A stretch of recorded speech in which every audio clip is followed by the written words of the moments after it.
l'unica lista è quella di Veneto Stato, che ha quali obiettivi?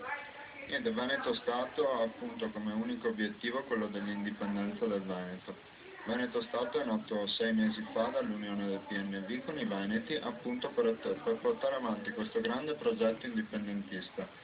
che deve essere visto come l'unica soluzione al nulla della politica italiana, alla rovina dei partiti italiani e soprattutto al futuro fallimento di questo paese chiamato Italia, che ci sta tenendo soggiogati e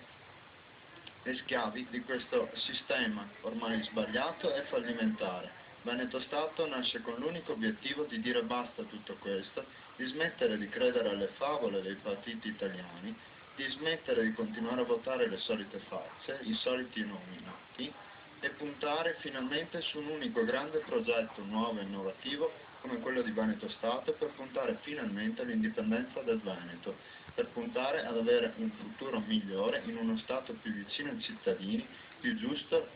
e più ricco anche. Bene, che passiamo